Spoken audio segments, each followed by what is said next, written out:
ए पागल, दिखाई नहीं देता? साहब लोग आ रहे हैं, उधर जा।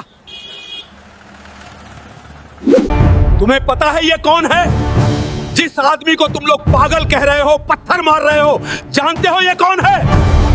नमस्कार दोस्तों, आज मैं आपके लिए एक ऐसी कहानी लेकर आया हूं जो न सिर्फ आपकी आंखों को नम कर देगी बल्कि आपके रोंगटे खड़े कर देगी। यह कहानी उस गुमनाम नायक की है जिसे दुनिया पागल समझकर पत्थर मारती रही, लेकिन जिसके सीने पर सजे मेडल और शरीर पर लगे घाव इस देश की सुरक्षा की गवाही दे रहे थे।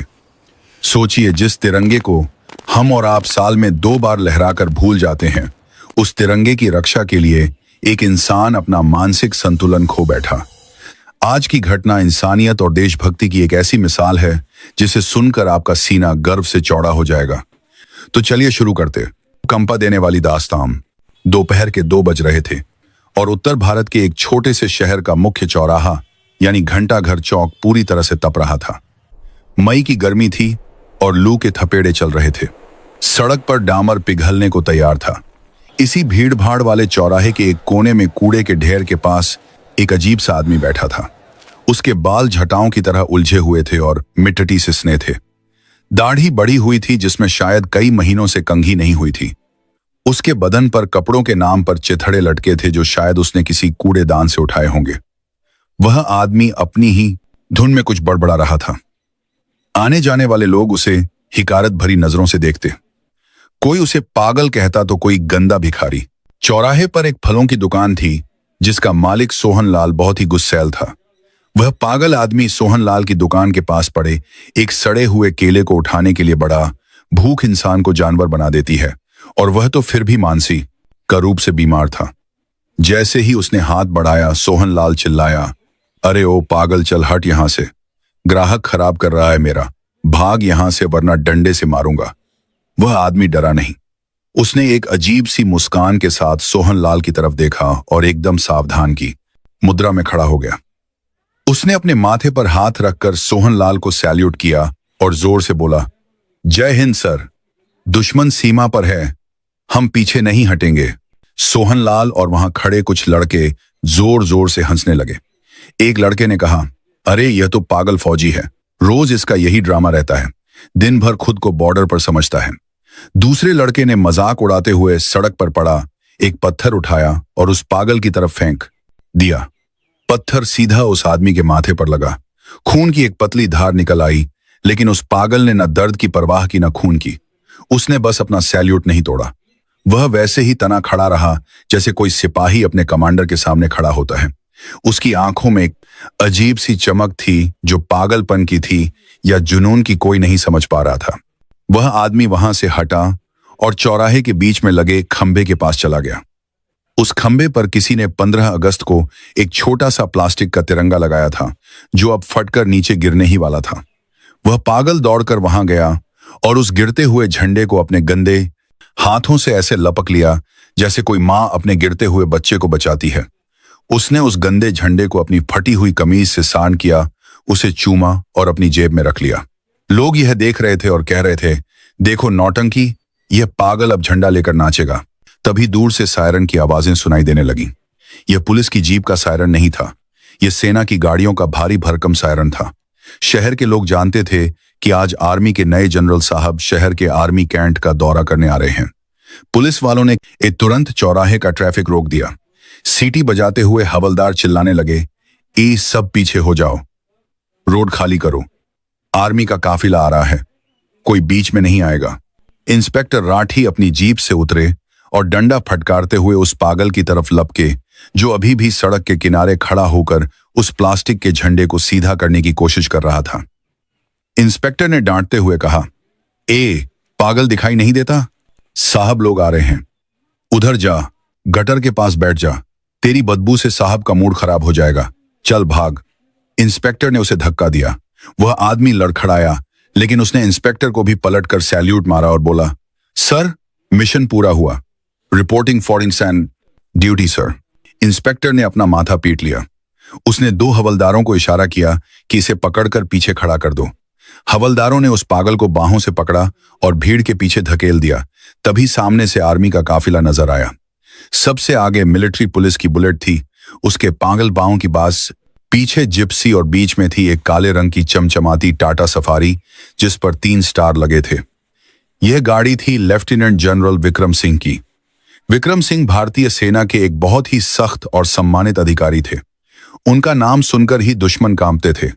उन पीछे सेना के ट्रकों की एक लंबी लाइन थी। काफिला धीरे धीरे चौराहे से गुजर रहा था। जनरल विक्रम सिंह अपनी गाड़ी की पिछली सीट पर बैठे बाहर का नजारा देख रहे थे। उनकी नजर भीड़ पर थी। तभी उनकी गाड़ी उस जगह से गुजरी जहां भीड़ के पीछे वह पागल आदमी खड़ा था। हवलदारों ने उसे पकड़ा हुआ था, लेकिन जैसे ही उस पागल ने सेना की गाड़ी और उस पर लगा तिरंगा देखा, उसके अंदर न जाने क्या बिजली दौड़ी। उसने हवलदारों के हाथ झटक दिए। वह पूरी ताकत से चिल्लाया, अटेंशन। उसकी आवाज में इतनी कड़क और बुलंदी थी कि आसपास खड़े लोग सहम गए। वह पागल भीड़ को चीरता हुआ आगे आया और सड़क के किनारे एकदम सावधान खड़ा हो गया।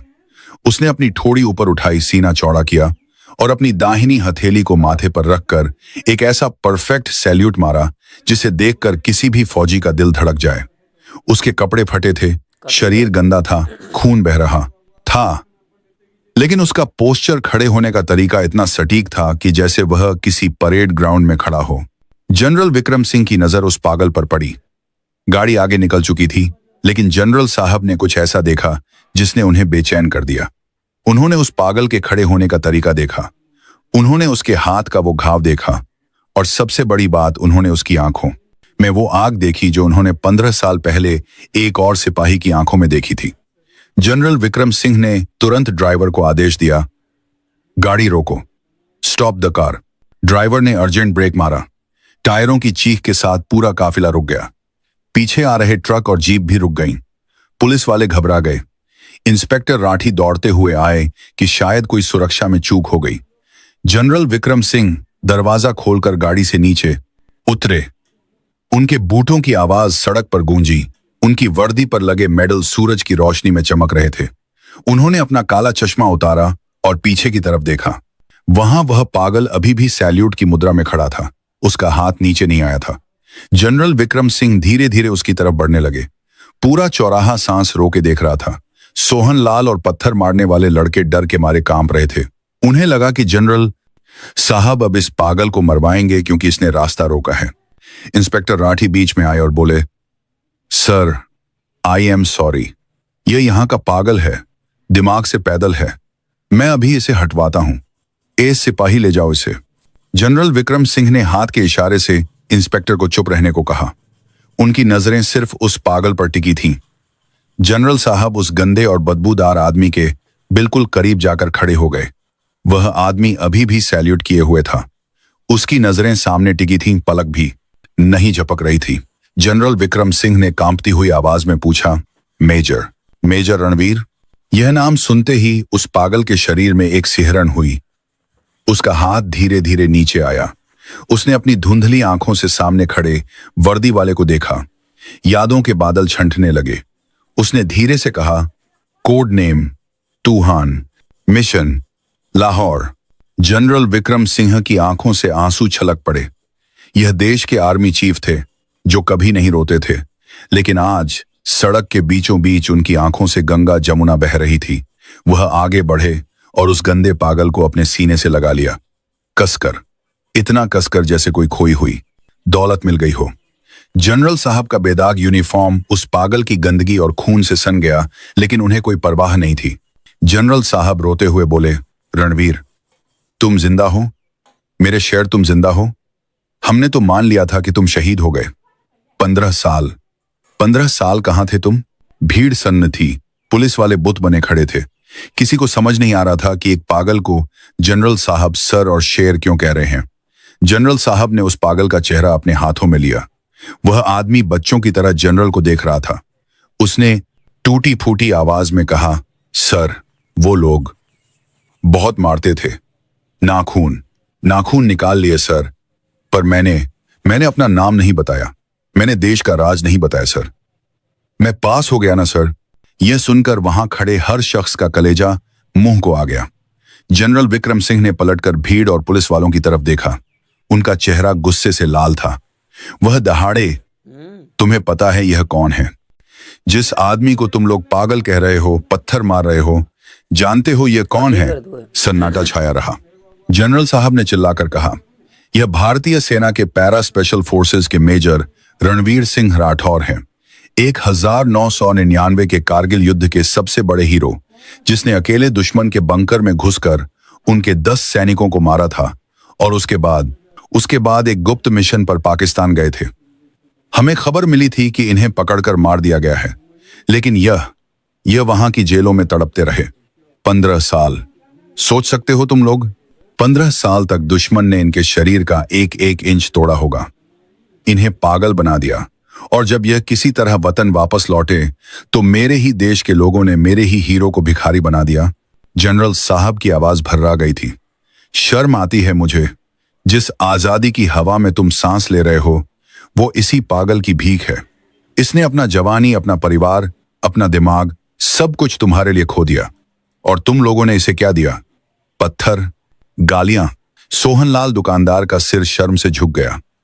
जिन लड़कों ने पत्थर मारा था वे भीड़ में छुपने लगे। इंस्पेक्टर राठी की आंखों में भी पानी आ गया।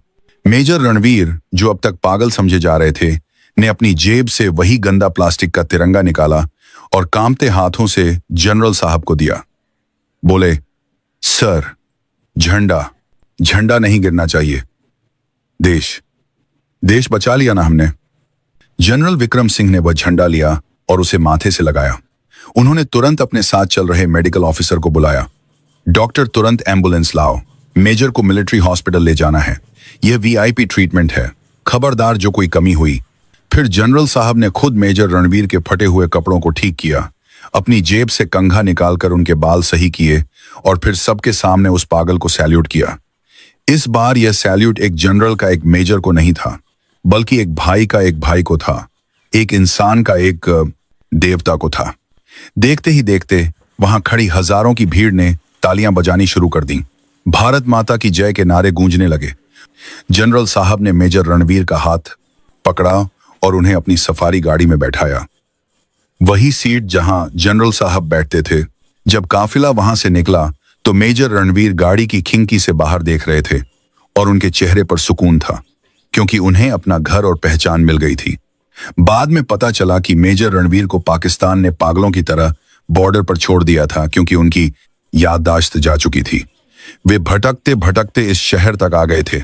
मिलिट्री हॉस्पिटल में इलाज के बाद उन्हें यह याद आ गया कि वो एक फौजी हैं और आज वे अपने घर पर हैं, जहां सेना ने उन्हें पूरा सम्मान और वेतन दिया। लेकिन सवाल यह है कि क्या हमें हर बार किसी जनरल के आने का इंतजार करना पड़ेगा किसी हीरो को पहचानने के लिए? हमारे समाज में कितने ही ऐसे लोग सड़कों पर भटक रहे हैं जो किसी न इसी हादसे का शिकार हैं और हम बिना जाने उन्हें पागल कह देते हैं। उस दिन सोहनलाल और उस शहर के लोगों ने कसम खाई कि वे कभी किसी लाचार का मजाक नहीं उड़ाएंगे, क्योंकि फटे हुए कपड़ों के नीचे एक सम्राट भी हो सकता है। मेजर रणवीर ने साबित कर दिया कि एक फौजी का शरीर टूट सकता है, पर उसका जमीर और देशभक्ति कभी नहीं मरती। यह कहानी सिखाती है कि हम जिस आजादी का जश्न मनाते हैं उसकी कीमत किसी ने अपनी जिंदगी देकर चुकाई है। अगर कभी सड़क पर कोई ऐसा व्यक्ति दिखे जो तिरंगे को सम्मान दे रहा हो तो उसका मजाक मत बनाइए। दोस्तों, इस कहानी ने अगर आपके दिल को छू लिया है तो इसे शेयर जरूर करें, ताकि दुनिया को भारत के वीर सपूतों के बारे में पता चले। ऐसी ही और कहानियों के लिए स्टोरी बाय नीलेश को सब्सक्राइब करना ना भूलें। जाने से पहले कमेंट बॉक्स में जय हिंद लिखकर अपनी हाजिरी जरूर लगाएं। आपसे विदा लेता हूं और फिर मिलूंगा एक नई कहानी के साथ। तब तक अपना ख्याल रखिए और देश से प्यार करते रहिए। वंदे मातरम।